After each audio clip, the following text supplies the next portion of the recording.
নমস্কার বন্ধুরা, সোনার কিচেন ঘরে তোমাদেরকে স্বাগত জানাই।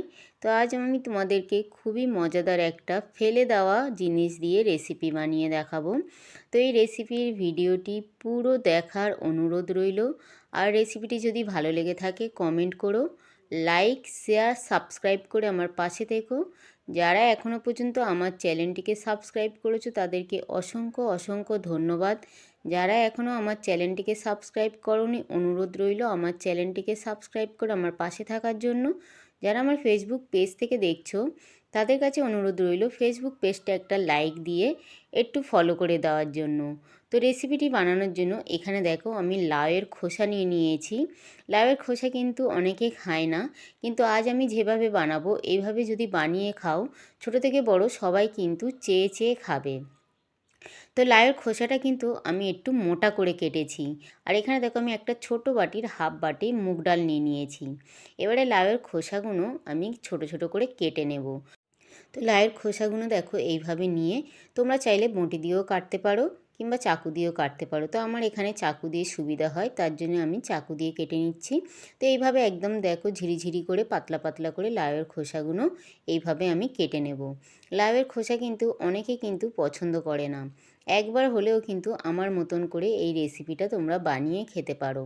তো এখানে দেখো লাউয়ের খোসাগুলো আমি কেটে নেব এইভাবে। তো এখানে দেখো লাউয়ের খোসাগুলো কাটা হয়ে গেছে।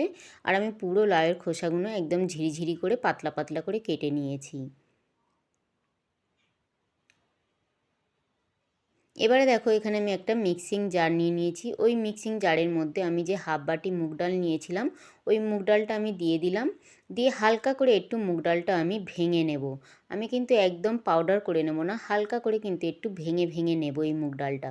মুগ ডালটা গোটা গোটা দিলে কিন্তু খেতে ভালো লাগবে না, একটু ভাঙা ভাঙা মুগ ডালটা দিলে খেতে কিন্তু ভালো লাগবে। তো ডালটা আমি এখানে ভেঙে নিলাম। নিয়ে ডালটা আর লাউয়ের খোসাটা আমি খুব ভালো করে ধুয়ে নিলাম। নেওয়ার পরে দেখো আমি গ্যাসের মধ্যে একটা কড়াই বসিয়ে দিয়েছি। কড়াইতে আমি একটু সাদা তেল দিয়ে দিয়েছি। সাদা তেলের মধ্যে আমি দুটো শুকনো লঙ্কা একটু ফাটিয়ে আর একটু কালো জিরে দিয়ে দিয়েছি। এবার এই শুকনো লঙ্কা আর কালো জিরেটা আমি একটু ভাজা ভাজা করে নেব। তো শুকনো লঙ্কা আর কালো জিরেটা ভাজা হয়ে যাওয়ার পরে ওই শুকনো লঙ্কা আর কালো জিরের মধ্যে আমি যে লাউয়ের খোসাটা কেটে রেখেছিলাম ওই লাউয়ের খোসাটা আমি দিয়ে দিলাম। দিয়ে খুব ভালো করে আমি একটু নাড়াচাড়া করে নেব। তোমরা চাইলে কিন্তু লাউয়ের খোসাটা একটু সিদ্ধ করে নিতে পারো। আমি এখানে লাউটা কিন্তু অনেকটা কচি ছিল, যার জন্য সিদ্ধ করার প্রয়োজন পড়েনি। তবে তোমাদের লাউটা যদি অনেকটা বুড়ো থাকে তাহলে কিন্তু তোমরা একটু লাউয়ের খোসাটা হালকা করে একটু নুন দিয়ে সিদ্ধ করে নিতে পারো। তো আমি তো প্রথমে লাউয়ের খোসাটা দিয়ে দিলাম, দিয়ে তেলের মধ্যে দিয়ে খুব ভালো করে নাড়াচাড়া করে নিলাম।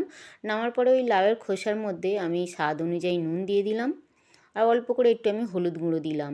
দিয়ে আবারও খুব ভালো করে আমি নাড়াচাড়া করে নিলাম। তো এখানে দেখো আবার আমি খুব ভালো করে নাড়াচাড়া করে নিলাম। খুব ভালো করে নাড়াচাড়া করে নেওয়ার পরে আমি যে ডালটা নিয়েছিলাম আমি ওই ডালটা কিন্তু ধুয়ে নিয়েছি ভেঙে নেওয়ার পরে। ধুয়ে নিয়ে আমি ওই ডালটাও দিয়ে দিলাম। ডালটা দিয়ে ডালটাও আমি লাউয়ের খোসার সঙ্গে খুব ভালো করে নাড়াচাড়া করে নেব। তো এখানে দেখো ডালটা দিয়ে ডালটাও আমি খুব ভালো করে নাড়াচাড়া করে নিলাম। নেওয়ার পর আমি কিছুক্ষণের জন্য ঢাকা দিয়ে রেখে দেবো, যাতে লাউয়ের খোসা আর ডালটা খুব ভালো করে সিদ্ধ হয়ে যায়। আমি কিন্তু এখানে জলের ব্যবহার করব না। তো এখানে দেখো আমি মাঝখানে খুলে আমি একটু নাড়াচাড়া করে দিচ্ছি যাতে কড়ার মধ্যে লেগে না যায়। তার জন্য মাঝখানে একটু খুলে আমি নাড়াচাড়া করে দিলাম। দিয়ে আবারও আমি কিছুক্ষণের জন্য ঢাকা দিয়ে রেখে দেবো। কিছুক্ষণের জন্য ঢাকা দিয়ে রেখে দিয়ে আবারও দেখো আমি ঢাকাটা খুলে আবারও আমি বেশ কিছুক্ষণ নাড়াচাড়া করব। করে আমি এবারে একটু ভাজা ভাজা করে নেব। এইভাবে লাউয়ের খোসা ডাল দিয়ে ভাজা করলে এক থালা ভাত কিন্তু নিমিষে খাওয়া হয়ে যাবে। তো এখানে আমি তোমাদেরকে লাউয়ের খোসা একটু কেটে দেখাচ্ছি, দেখো লাউয়ের খোসাটা সিদ্ধ হয়েছে কিনা। তো লাউয়ের খোসাটা কিন্তু খুব সুন্দরভাবে সিদ্ধ হয়ে গেছে। খুব সুন্দরভাবে কিন্তু লাউয়ের খোসাটা সিদ্ধ হয়ে গেছে।